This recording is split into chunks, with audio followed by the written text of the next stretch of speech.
paraqitur në lidhje me kompetencën e gjykatës kushtetuese. Ne mendojmë që gjykata kushtetuese është kompetente për shqyrtimin e kërkesës tonë, edhe për aktin e presidentit.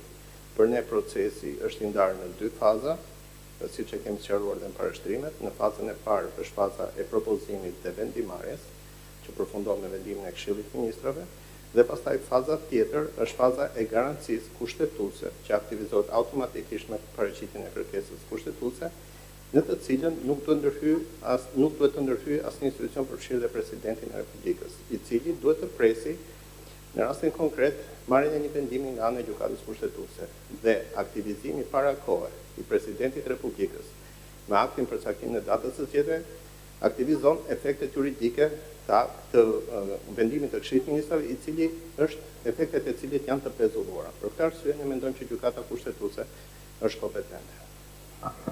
Faleminderit. Këshilli i Ministrave lidhet me këtë kërkesë.